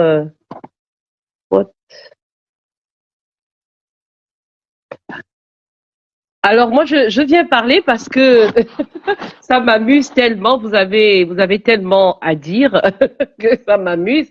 Je me dis quand même, vous avez évoqué plusieurs points qui me permettent de répondre. Déjà, il n'est pas souvent bien de médire sur les gens. On peut ne pas être content de ce que la personne fait, mais ce n'est pas bien d'aller dans l'insulte. Moi, je récuse vraiment l'insulte. C'est vrai que Reine, je l'aime beaucoup. J'ai vu elle avait beaucoup à dire, mais toutefois, franchement, il y a des choses qu'on peut ne pas apprécier, et effectivement, il y a des choses on peut apprécier. Notamment, pour ma part, et je rejoins ce que Reine a dit à un moment donné, cela aurait été un chantier national que d'instaurer la question de changement des mentalités des Gabonais, parce que c'est là où est vraiment le nœud gordien dans la manière de faire les choses au Gabon. Il est vrai que le président a changé, Olivier, c'est un nouveau président, mais comme tu as dit, la matrice n'a pas changé. Et les personnes qui font la matrice, ce sont les populations que nous sommes, ce sont les Gabonais que nous sommes, ce sont les Gabonais que nous sommes occupant des postes à responsabilité ou pas, qui faisons cela. Il est vrai aussi que c'est au président qu'on doit, sur qui on peut mettre la faute, parce que c'est le chef, c'est lui qui donne la direction, et s'il voit que sa direction n'est pas suivie, il doit forcément réprimander. Mais malheureusement, il n'y a pas de réprimande, il n'y a pas de rigueur, malheureusement, et c'est là où, pour ma part, je ressens un tout petit peu sa responsabilité. Maintenant, pour ce qui est des PDGistes qui occupent des postes au Gabon, comme je l'ai écrit sur le chat, nous sommes 2 millions d'habitants, 2,5 millions à dire gros. Mais vous savez, les PDG, ce sont tout autant des Gabonais que nous. À un certain moment donné de notre vie, nous avons été des PDGistes. Même toi, Messire, qui est là, tu as été un PDGiste. Et je pense que Reine aussi, autour d'elle, dans sa famille, il y a eu des PDGistes. Et moi aussi également, et beaucoup d'entre nous. Donc, on ne peut pas rejeter les Gabonais, les autres Gabonais, parce qu'ils sont uniquement PDGistes. Mais être PDGiste, ce n'est pas un tard.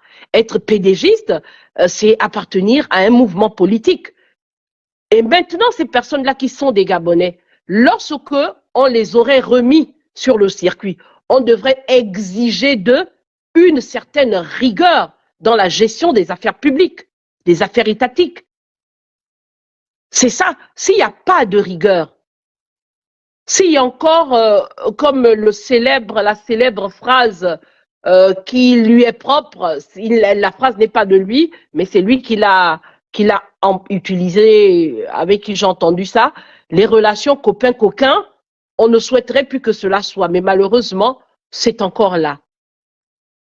franchement, moi, je me dis quand même, Mais Reine, c'est justement à cause de ce que tu dis là, quand tu dis qu'on ne doit pas rejeter les PDG, je suis d'accord avec toi. Les PDG, ce sont des Gabonais. Je partage ce point de vue. Mais c'est toi qui as écrit qu'on ne peut pas changer le gaspillage de 50 ans, de 53 ans en 3 ans. Mais quand tu dis le gaspillage, c'est qui a gaspillé? C'est le PDG qui était au pouvoir pendant toutes ces années-là, les 53 ans, c'est le PDG, le même parti politique. Donc, pour avoir quelque chose de nouveau, pour changer, il y a aussi un changement de personne. C'est-à-dire que même si on garde les PDGistes, mais amenez-nous de nouveaux PDGistes, pas les mêmes qui ont gaspillé ou qui ont contribué à gaspiller. Amenez-nous de nouveaux PDGistes. C'est ça le problème que les Gabonais ont. Mais on revoit les mêmes têtes. C'est ça la difficulté. On ne peut pas faire différemment en gardant aux mêmes endroits les gens qui ont gaspillé. mais il y avait, Wilfried, il n'y avait pas que des PDGistes. Hein. À un moment donné, oui, à un moment donné, il y a eu aussi. C'est pourquoi je préfère voilà, il y a eu aussi des personnes, même si ils ont rejoint après le PDG, mais il y a eu des personnes comme Billy Binze qui appartenaient à l'opposition. Il y a eu d'autres partis politiques qui ont géré le Gabon. Absolument.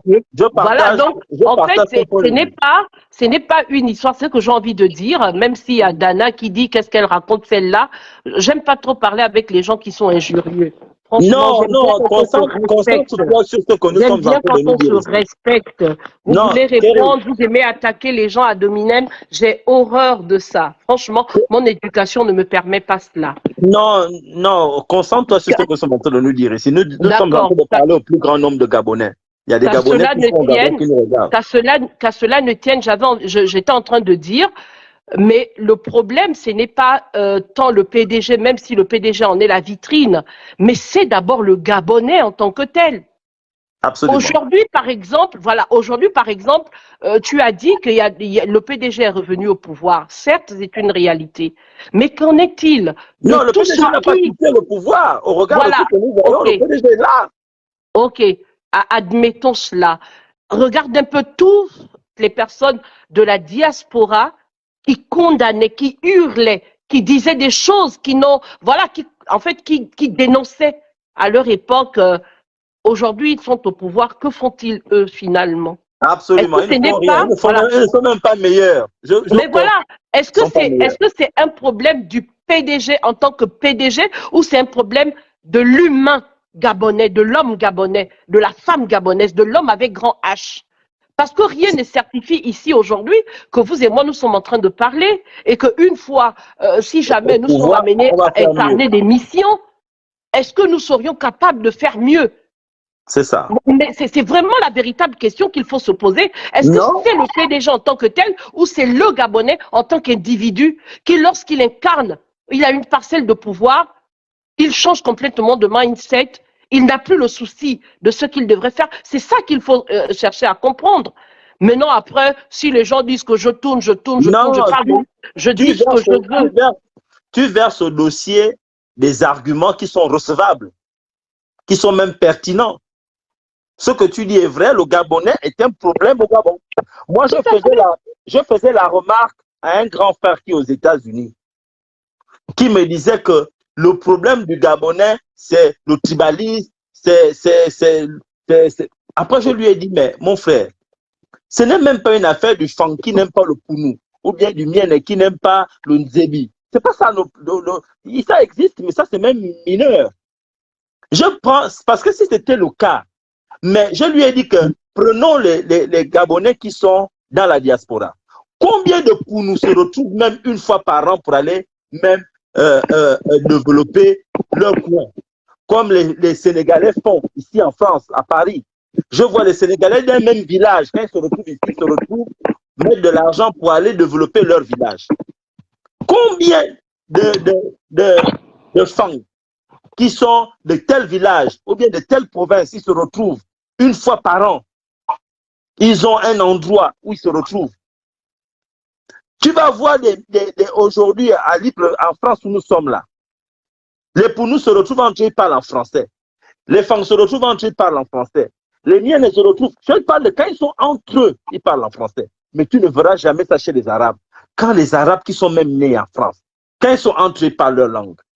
Les Sénégalais, j'ai des amis sénégalais. Quand on se retrouve ensemble, ils parlent leur langue. Ils sont nés à Paris. Ils sont nés à Paris. Ils ne sont pas venus en France. Ils sont nés ici. Ils parlent en langue. Mais ça, ce sont, Wilfried, ça, ce sont les mécanismes que les connaisseurs doivent mettre en place. Par exemple, quand tu parles de l'arabe qui parle sa langue, mais l'arabe parle la langue, l'arabe dialectal, qui est, par exemple, pour les Marocains, ils ont un nom qu'ils appellent, ils appellent ça, ça leur permet de communiquer, c'est une langue de communication. Pareil pour le Wolof, qui est la langue de communication au Sénégal. Mais cela n'empêche pas qu'il y en a qui parlent le français. Mais toutefois, oui, il est vrai que cette question... Sur le plan communautaire. Oui, tout à fait. Tu as versé au dossier des arguments. Tu dis que nous qui sommes ici, là, qui sommes dans la diaspora, si on nous donne, qui n'avons pas été pédégistes, ainsi de suite, pour ceux qui sont comme ça, si on vous donne des postes, parce qu'il y en a qui n'ont jamais fait de politique, qu'on a envoyé à Libreville, mais qu'est-ce qu'ils font? Tu ne les vois jamais avec les populations, tu ne les vois jamais faire des œuvres caritatives, même aider même les frères qui arrivent. La preuve, c'est que quand toi, tu quittes Paris, tu arrives là-bas, tu vas demander audience à un frère qui était dans la diaspora, il ne te reçoit même pas. Il ne te reçoit même pas, effectivement. Et il te connaît bien, mais il ne te reçoit même pas. Tu retournes bredouille. Alors que lui, il devait être ton point d'ancrage. Tout à fait. Mais tu essaies d'appeler le point focal qu'on était tous là-bas, tu es maintenant en haut. Essaie un peu de tirer aussi ceux qui sont en bas vers le haut. On veut juste te voir. Le gars ne te reçoit pas. Et ce que tu dis est vrai. Moi, je l'ai vécu à Libreville. Je vois ça tous les jours. Donc, quand tu dis que le problème ne se limite pas au PDG, je suis d'accord avec toi. C'est vrai. C'est un argument qui est vérifiable, avéré. C'est ça le problème. Donc, le problème, c'est que les Gabonais, de manière globale, doivent changer de paradigme. On doit revoir notre mindset. Sur le plan... et Wilfried, pour abonder dans ton sens, quand tu parles même des personnes qui te reçoivent là, qui devraient recevoir mais qui ne reçoivent pas, qui se calfeutrent dans leur bureau climatisé parce qu'il fait très chaud dehors au Gabon, mais il y a aussi que même dans ce pourquoi on les a fait venir, je ne sais pas si on leur en donne les moyens, c'est qu'il n'y a même pas de changement dans le fonctionnement des directions ou des endroits auxquels ils ont été affectés, en fait. C'est-à-dire que tout ce qu'ils ont appris, tout ce qu'ils ont connu ici, ils sont dans l'incapacité de vraiment le faire voir. Tu vois, moi, par exemple, je n'ai pas forcément besoin que lorsque je vais au Gabon, que l'on me reçoive parce que je suis une Gabonaise qui vit en France, par exemple. Non, j'ai par exemple envie, si je vais à l'ANPI, que je retrouve les mécanismes, parce que l'ANPI, je pense, c'est l'ANPE, un truc comme ça. C'est un monsieur qui a appris ici en France, qui allait avec le mouvement de la transition, mais que je puisse voir en termes de communication, en termes d'accessibilité à l'information, en termes de réception, voilà, il faudrait que cela impacte vraiment un changement. Tu vois un peu, et que j'arrive, ça ne sert à rien que, par exemple, je sois reçu de manière privilégiée, mais que tout le système de réception soit clairvoyant, de sorte que quand je viens, quand c'est mon tour, on me reçoit et on me donne les informations dont j'ai besoin. Tu vois un peu? C'est-à-dire qu'en fait, le changement là, au lieu de penser à un changement global, il faudrait que là où nous nous trouvions, nous puissions impacter positivement l'endroit où nous nous trouvons. Et ça, franchement, moi, je ne l'ai pas vu. C'est comme toi, j'ai été au Gabon, je ne l'ai pas vu. Ben et on est obligé de replonger dans les mêmes travers.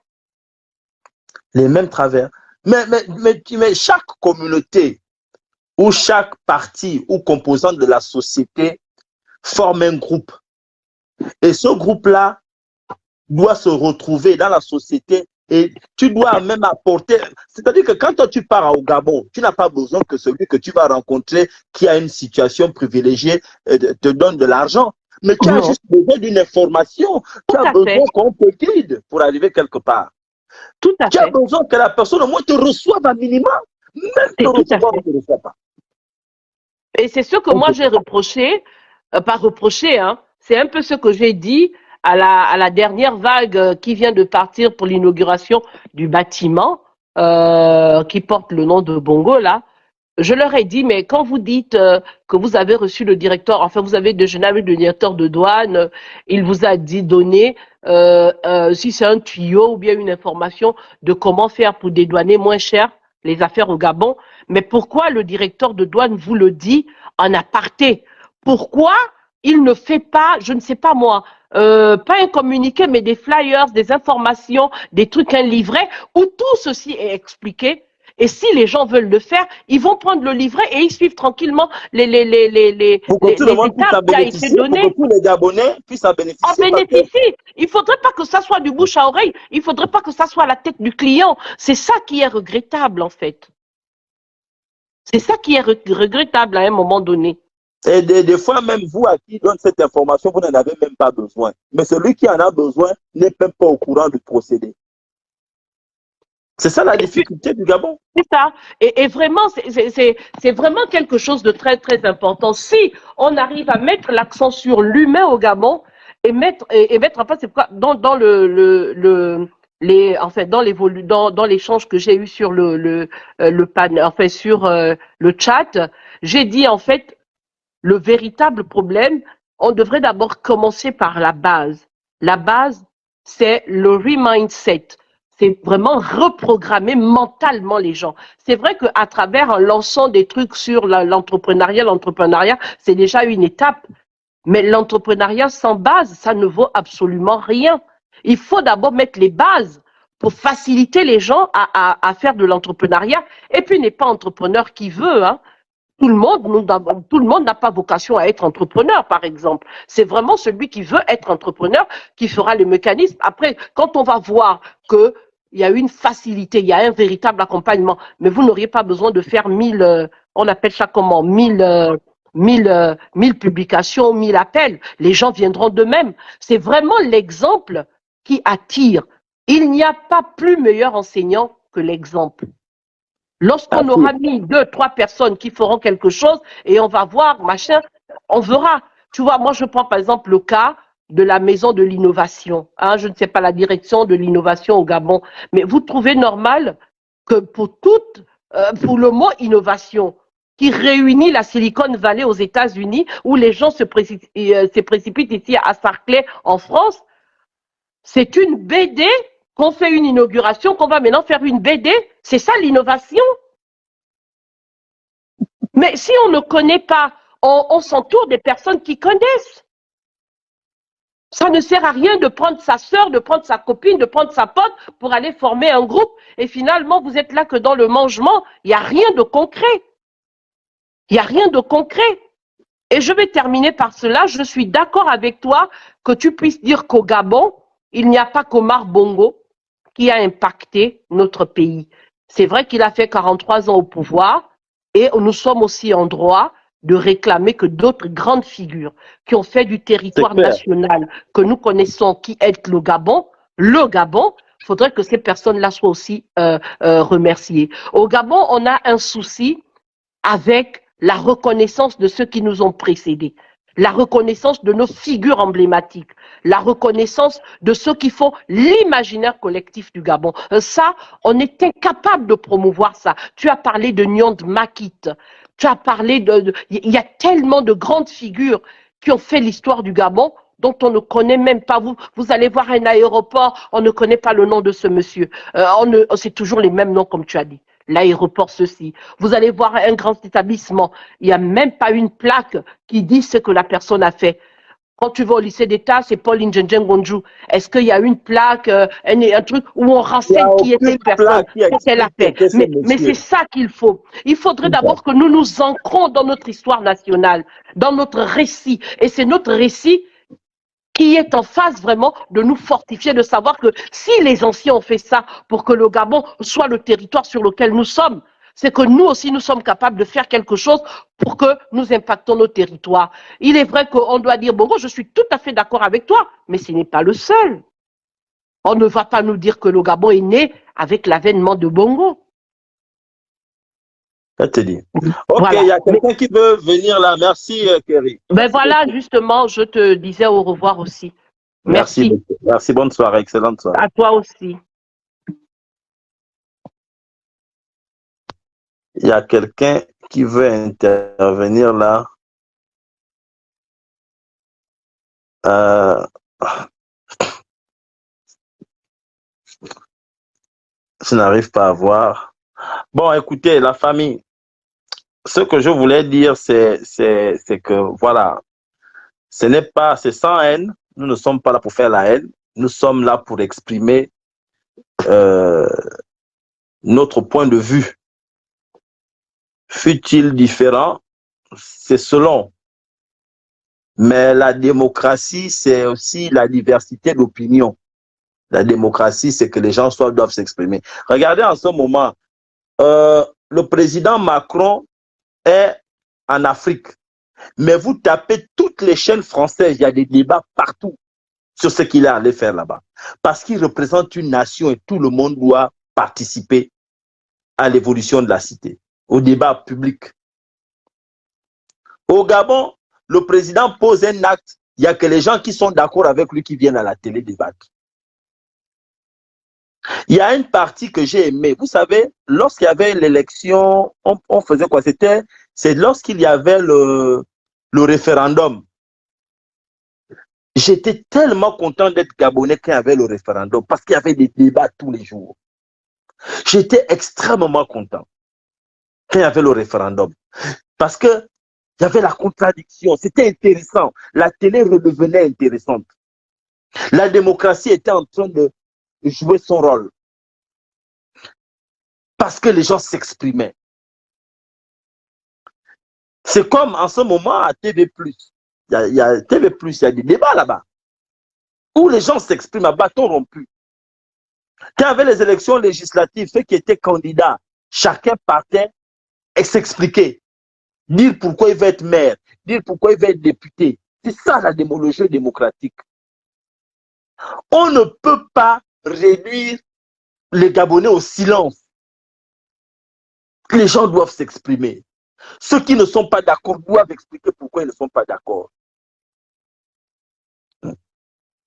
Mais il faut que... Et en laissant les gens s'exprimer, on découvre des talents. Il y a un jeune là qu'on a découvert pendant les différentes campagnes, les différentes élections. C'était le jeune juriste Moussok, qui est très intéressant quand il s'exprime. Les gens ont découvert ce jeune homme. Mais on a découvert ce jeune homme, pourquoi? Parce qu'on a permis la parole. On a permis aux Gabonais de s'exprimer. Mais si vous refusez, vous sanctionnez, dès que quelqu'un n'est pas d'accord avec toi, allez directement mandat de dépôt. Dès que quelqu'un n'est pas d'accord, mandat de dépôt. Mais vous détruisez la nation.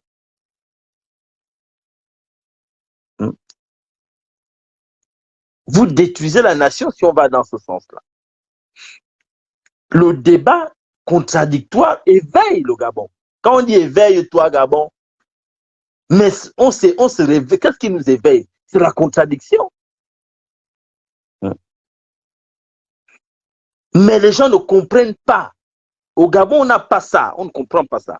Parce qu'on fait l'apologie de la médiocrité, de la pensée unique. On transforme une nation de turiféraires.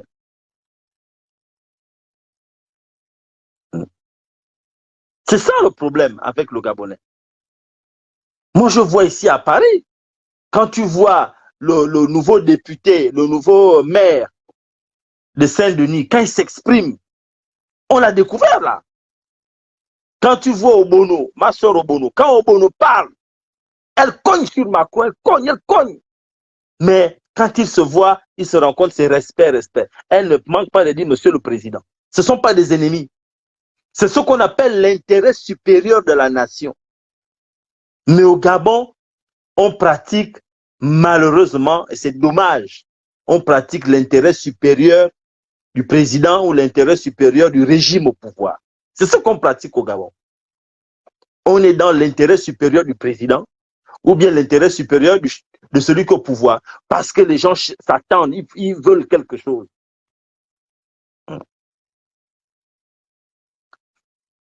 C'est ça le problème que nous avons au Gabon.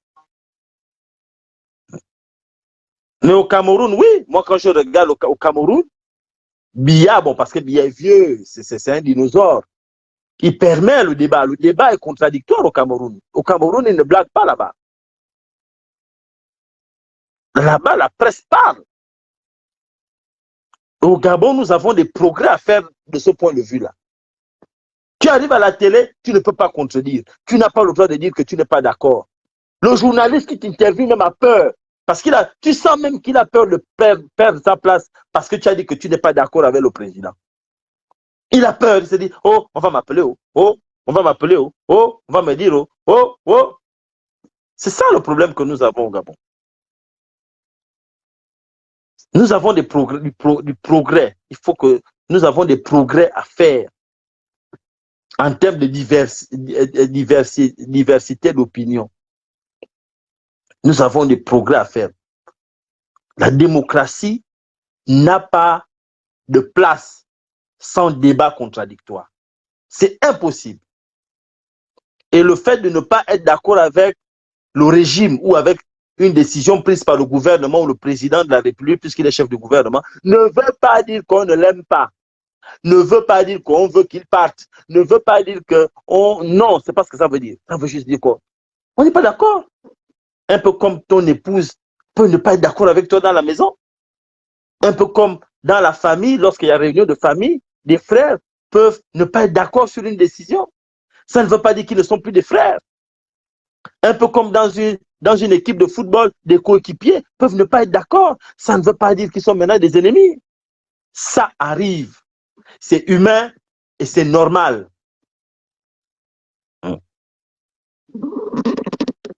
C'est normal. Mais chez nous, on ne supporte pas quand quelqu'un pense différemment. On ne supporte pas ça. Donc, voilà un peu ce que je voulais dire. En tout cas, merci pour ceux qui sont restés là. Merci beaucoup. Vraiment, pour ceux qui ont participé, merci également, Kerry. Merci, Reine. C'était intéressant de vous écouter. Vous avez apporté, vous avez versé au dossier des arguments qui sont pertinents, qui ont amené de la lumière au débat, à l'échange. Merci et que Dieu protège le Gabon. Bye bye.